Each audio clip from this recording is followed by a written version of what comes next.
Arend Hougaard, vir my is hy Arrie. Nou, vir die ander mense is hy 'n man in 'n tonnel en hy's 'n man wat die Kaap hoop gee. Ja. Arrie, jy's 'n Kaapenaar, born and bred. Ja. So hierdie is vir jou speelplek. Dis speelplek dis geboorteplek. Hallo Henry, dis so lekker om saam met jou te kan praat. Ek hou van die tonnel en die hoop. Ja, Kaapgebore. 4 jaar oud toe Springbok toe. My pa was by die ou Volkskas. So ons is rondgeplaas hele Suid-Afrika. Maar ek is lekker vroeg in my lewe, so kort na 'n bietjie swat en na AME en al daai goeters, is ek al in 1988 was ek Republikein toe. Ja. Ja, ek toe saam met Des Erasmus en Jacobi. Die goeie ou dae. En daar's 'n klomp legendes wat daar deur is. Ook Joe Marie Daddy, ja. Wat jy wel goed ken. Wat ek goed ken, ja. Ja.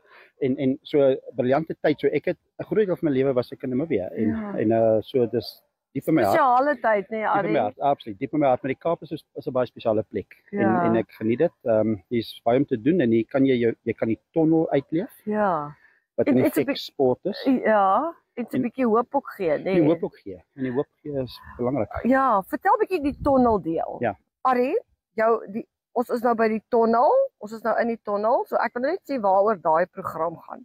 So jy was skouers geskuur met die Springbokke, jy was daarbey betrokke. Jy het nie gespeel nie, nee. Jy was met water aangedra. Nee, ek sou waarskynlik gespeel het. Was dit nou nie vir my hamstring? Was jy 'n flank? Ek was 'n senter. 'n Senter. In die ou dae, maar daai tyd was die senters nog kleiner. Okay. Nou is dit ons groot senters. Jy was nie 'n skramstoter of 'n Nee, ek het kontak gemaak as dit moet en baie vinnig hardloop.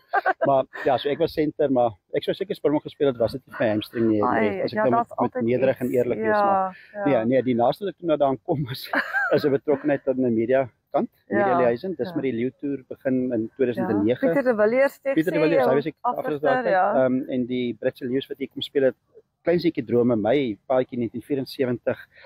Toe ek begin verstaan van rugby by Springbok, toe speel die Britse Leeu's. Die Springbokke, ek het foto's van hy rooi truie, groen truie. Dit was en ek moes myself knyp dat ek so naby kon betrokke wees. So jy's nou in die span dinamika. Ek het elke ding bygewoon as hulle span aankondig, strategie praat in die kleedkamer is.